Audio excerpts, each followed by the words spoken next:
2016 সালের 25শে জুলাই কল্যাণপুরের জাহাজবাড়ি নামে একটা বাড়িতে 9 জন তরুণকে আটকে রেখে সেখানে সোয়াতের টিম সহ সিটিটিসির টিম সহ যে তাদেরকে বাসার মধ্যে গুলি করে হত্যা করে তাদেরকে জঙ্গি হত্যা করা হয়েছে বলে তারা প্রচার করে।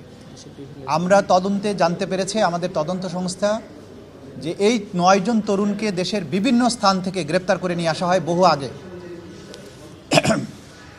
এবং অনেকেই ডিবি হেফাজতে ছিলেন 2 মাস ধরে 3 মাস ধরে।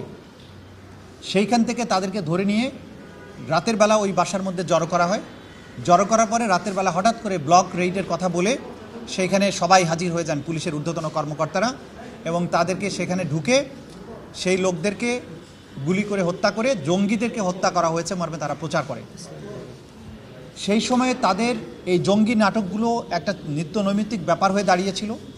যারা ইসলামিক ভাবাপন্ন জনগোষ্ঠী বাংলাদেশের, তাদের মধ্যে প্রকৃত অপরাধী কেউ থাকতেও পারে, সেটা ভিন্ন কথা, কিন্তু সাধারণভাবে একটা ভয়ের সংস্কৃতি চালু করার জন্যে যারাই একটু ইসলামিক ভাবধারার মধ্যে ছিল তাদেরকে এইভাবে জঙ্গি নাম দিয়ে ধরে নিয়ে গিয়ে বিভিন্ন জায়গায় হত্যা করে।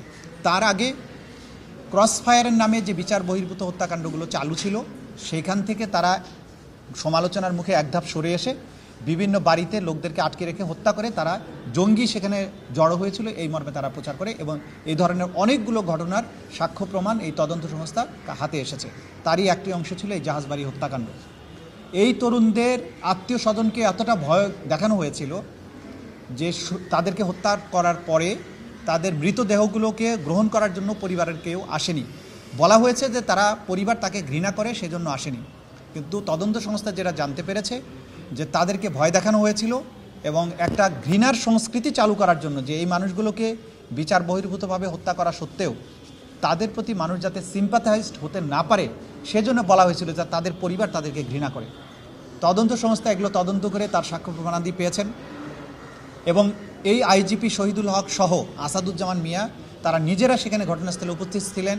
তাদের নির্দেশনায় পরিকল্পনায় এই জঘন্যতম হত্যাকাণ্ডটি বাস্তবায়ন হয়, এবং এই ধরনের জঙ্গি নাটক সাজিয়ে মানুষকে হত্যা করার তারা একটা কালচারে পরিণত করেছিলেন, এবং সেই কালচারের ধারাবাহিকতায় বাংলাদেশের বিভিন্ন জায়গায় অনেকগুলো ঘটনা এরকম ঘটেছে।